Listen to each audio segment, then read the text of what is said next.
علم انسان کو تکبر کے اندر مبتلا کر دیتا ہے کہ جو میں ہوں وہ کوئی اور نہیں.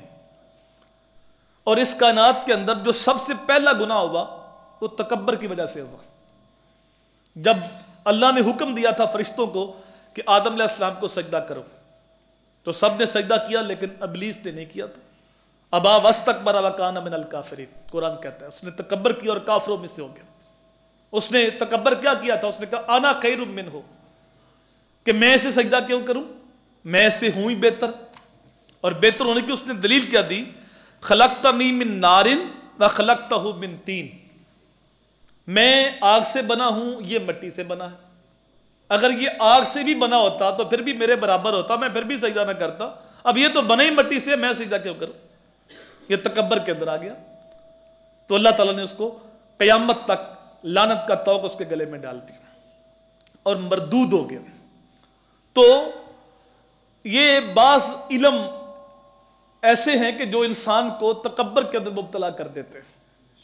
دین کا علم بھی اگر اس نیت کے ساتھ پڑھا جائے کہ میں جہلوں کے ساتھ الجھوں گا، دوسروں کو حقیر سمجھوں گا، دوسروں کو نیچا دکھاؤں گا علم کے زور پہ، تو وہ دین کا علم بھی کیوں نہ ہو وہ بھی بندے کو جہنم میں لے جاتا ہے.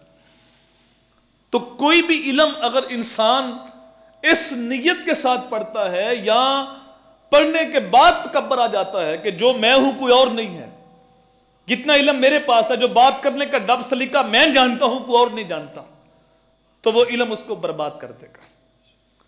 علم کی وجہ سے انسان تکبر کے اندر آ جاتا ہے اور اپنے آپ کو وہ بڑا سمجھنے لگ جاتا ہے اور دوسروں کو حقیر سمجھنے لگ جاتا ہے، اور یہ علم اس کو لے ڈوبتا ہے. انسان کو سوچنا چاہیے کہ ابلیس کے پاس بھی بڑا علم تھا، معلم الملکوت تھا، فرشتوں کا استاد تھا، لیکن جب اس نے تکبر کیا تو برباد ہو گیا. علم انسان کو جو رب کا قرب دے وہ علم ہے. انما یخشی اللہ من عبادہ العلماء، اللہ فرماتا ہے اللہ کے بندوں میں جو اللہ سے ڈرنے والے ہیں وہ علماء ہیں. جو علم رب کا خوف، خشیت، رب کا قرب پیدا کرے، جس سے عجز، انکساری پیدا ہو، وہ انسان کو علم دنیا آخرت میں بہتری اور بلندی عطا کرتا ہے.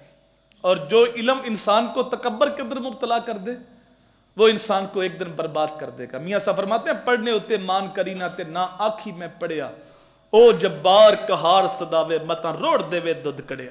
جب اللہ پکڑتا نا کسی کو تو بڑے بڑے جو پہنچے ہوتے ہیں ان کو عبرت کا نشان بنا دیتا ہے.